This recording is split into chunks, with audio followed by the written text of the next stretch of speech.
और हमें पढ़ाया क्या जा रहा है? पढ़ाया जा रहा है कि मानव की उत्पत्ति बंदर से हुई है। एक चीज बताओ, अगर बंदर से मानव बनता तो पिछले 10-5 हजार साल में क्यों नहीं बन रहा? मान लो पहले बल्क में बन गए, थोक के थोक सारे बंदर इंसान बन गए, तो बाद में थोड़े थोड़े तो बनते। अरे 100-200 बनते, 500-2000 बनते। आप सब लोगों ने पढ़ा कि नहीं पढ़ा? ये मानव से इंसान बंदर, मानव बंदर से बना, सुना कि नहीं सुना? आपने पढ़ा होगा। अरे कभी बुद्धि नहीं लगाई क्या? अरे चलो पहले तो बन गए, आजकल क्यों नहीं बन रहे? हमारा वेद कह रहा है ब्रह्मा जी ने मनु को बनाया, वहां से उत्पत्ति शुरू हुई, उसके बाद लगातार जनरेशन बढ़ी। हम उसको नहीं मान रहे। वो डार्विन का सिद्धांत मान के बैठे हुए कि मानव से, वो बंदर से मानव बना। अरे बंदर से मानव बना, चलो मान लो थोक के पर होलसेल में बन रहे थे, लेकिन बाद में थोड़े थोड़े बनते। साल में 10-20 बंदर बन जाते आदमी। ऐसा क्या हो गया कि डार्विन के जाते ही, जब तक डार्विन थे तब तक बंदर इंसान बन रहे थे, और डार्विन गए, डार्विन के जाते ही बंदर। जब हद हो गई भाई, क्या क्या पढ़ा रहे, और हम सारे लोग पढ़ पढ़ के आईएएस बन गए, प्रोफेसर बन गए, सुप्रीम कोर्ट के जज बन गए, और इतना नहीं दिमाग लगाया कि अगर पहले बंदर रहे थे तो कुछ तो आज भी बनने चाहिए थे, कोई बन ही नहीं रहा। अब तो बंदर कैसे घूम रहे हैं आपको पता है क्या? चश्मा आपका खींच के भाग जाते। इस संविधान को बदलने की शुरुआत, भारत की संस्कृति को बर्बाद करने की शुरुआत संविधान लागू होने के पहले ही हो गई थी। मैं आपको 2 घटना बताता हूं कि किस तरीके से भारत विरोधी मानसिकता ने एक के बाद एक हमें बर्बादी की तरफ आगे ढकेला।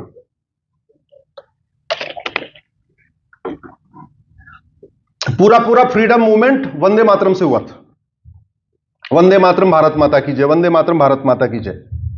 अंग्रेज इतने परेशान हो गए कि उन्होंने वंदे मातरम को बैन कर दिया। वंदे मातरम कहने पे देशद्रोह की धारा लगाना शुरू कर दिया, और अंग्रेजों ने भारत में गॉड सेव क्वीन, ये नेशनल एंथम इन्फोर्स करने की कोशिश की। गॉड सेव क्वीन, उसका विरोध करने के लिए बंकिम चंद्र चटर्जी ने 24 घंटे के अंदर वंदे मातरम लिख दिया। पूरा का पूरा फ्रीडम मूवमेंट वंदे मातरम से चला। वंदे मातरम के नाम से यहां तो छोड़िए, लाहौर में अखबार निकलता था, वंदे मातरम के नाम से गजल लिखी जाती थी, वंदे मातरम के नाम से सभाएं होती थी, वंदे मातरम के नाम से नाटक होते थे। पूरा संविधान बन गया। एक बात पे झगड़ा बचा हुआ था, भारत का नेशनल एंथम क्या होगा।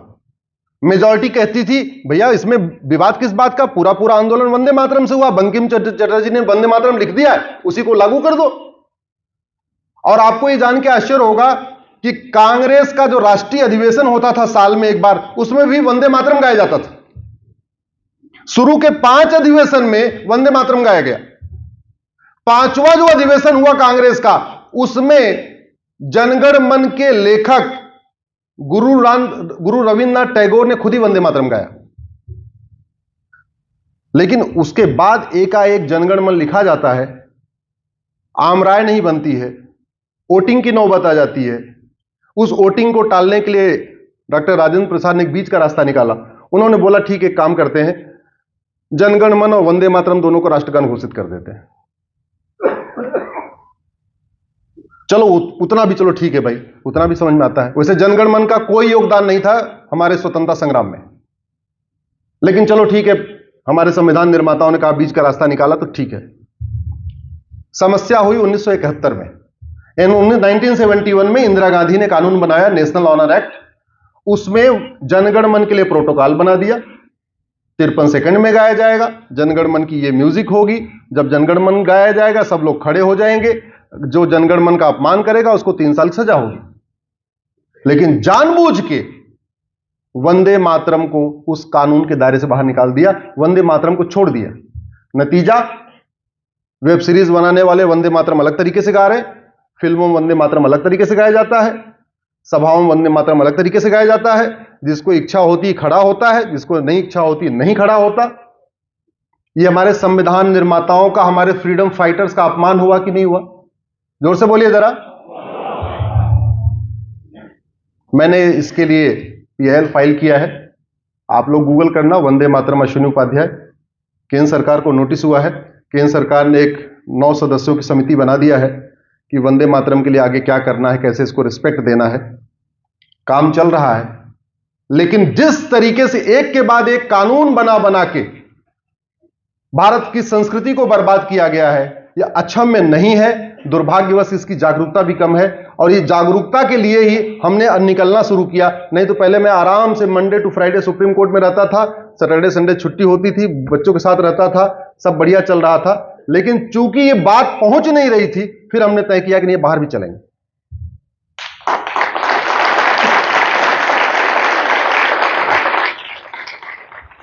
और पीआईएल का नतीजा यह रहा, मैंने 3 तलाक चैलेंज किया, तलाके हसन चैलेंज किया, तलाके हसन चैलेंज किया, तलाके बाइन चैलेंज किया, तलाके किनाया चैलेंज किया, तहर्रुस चैलेंज किया, मुताह चैलेंज किया, मिस्यार चैलेंज किया, शरिया कोड को चैलेंज किया, यूनिफॉर्म सिविल कोड लागू करने की मांग किया, तो एक सेक्शन नाराज हो गया। धर्मांतरण के खिलाफ मैंने पीआईएल फाइल किया, दूसरा सेक्शन नाराज हो गया।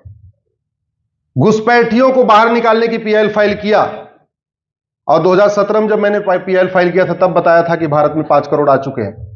सुप्रीम कोर्ट में जो बात कही जाती है, एफिडेविट भी कही जाती है। मैंने 2017 में कहा था 5 करोड़ आ चुके हैं, अब तो 5.5 करोड़ के आसपास हो गए हैं। और आपका शहर भी घुसपैठियों के बारूद पे बैठा हुआ है। जिस दिन फ्रांस की तरीके घुसपैठिए बाहर निकलेंगे, कोई काम नहीं आएगा। पुलिस वाले केवल सांसदों विधायकों को बचाएंगे, आपको बचाने नहीं आएंगे। घुसपैठ वाली पीआईएल से घुसपैठिए नाराज। विदेशी फंडिंग रोकने के लिए पीआईएल फाइल किया, तो माओवादी नक्सली नाराज, जिनको बहुत बड़ी मोटी फंडिंग आती है। एक मैंने पीआईएल फाइल किया कि सांसदों को, विधायकों को हर जगह वीआईपी सुविधा मिलती है, तो इनको कोर्ट में वीआईपी सुविधा दिया जाए।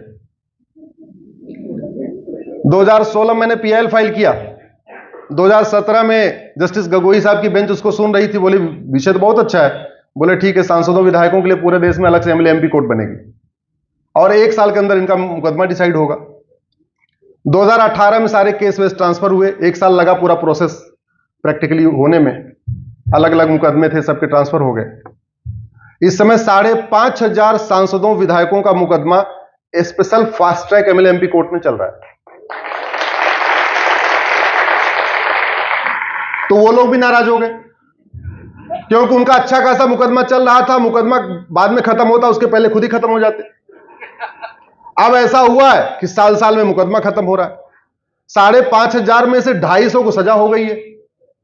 आजम खां को सजा हुई, मुख्तार अंसारी को सजा हुई, अतीक अहमद को सजा हुई, राहुल गांधी को सजा हुई, ऐसे ऐसे लोगों को, ऐसे ऐसे माफियाओं को सजा हुई, ऐसे ऐसे भू माफियाओं को, ऐसे ऐसे लैंड माफियाओं को, ऐसे ऐसे ड्रग माफियाओं को सजा हुई, जो पहले सफेद पोस्ट बने हुए थे, अब सजा हो गई तो नहीं, अब तो अपराधी है। वो भी नाराज हो गए। नाराजगी बहुत ले लिया मैंने, दुश्मनी हमने काफी कर लिया। और मैं जानता हूं कि धर्म की रक्षा पे जब आप आगे बढ़ते हैं तो कठिनाइयां आती हैं। धर्म रक्षा के लिए गुरु तेग बहादुर का क्या हुआ था? दिल्ली में शीशगंज गुरुद्वारा बना हुआ है, उनका शीश काटा गया था। धर्म रक्षा के लिए शिवाजी आए, क्या क्या हुआ? राजपाट गया, घास की रोटी खाए पूरी परिवार, क्या हुआ पता है। श्यामा प्रसाद मुखर्जी ने धर्म रक्षा के लिए आगे बढ़े, जहर दे दिया गया। दीनदयाल उपाध्याय धर्म रक्षा के लिए आगे आए, मार के ट्रेन के सामने फेंक दिया गया। बाकी तो छोड़िए, बीच में एक और सज्जन धर्म रक्षा के लिए आगे आए थे, और उनका नाम है राजीव दीक्षित।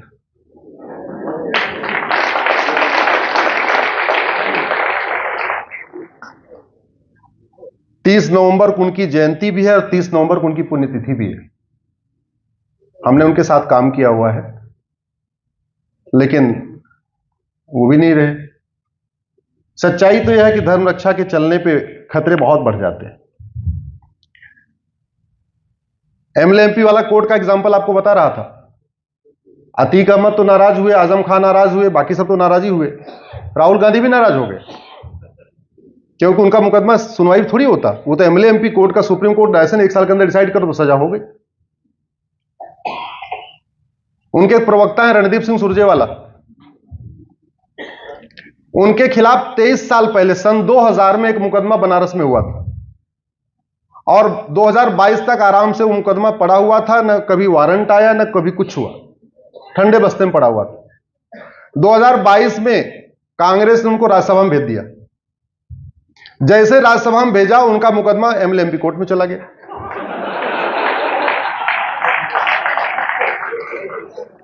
अब एमएलए एमपी कोर्ट में चला गया, 2 बार गए नहीं तो नॉन अवेलेबल वारंट इश्यू हो गया। एक दिन उन्हीं की पार्टी के एक प्रवक्ता ने बोला, सुरजेवाला जी आपसे बहुत नाराज हैं। हमका किस लिए?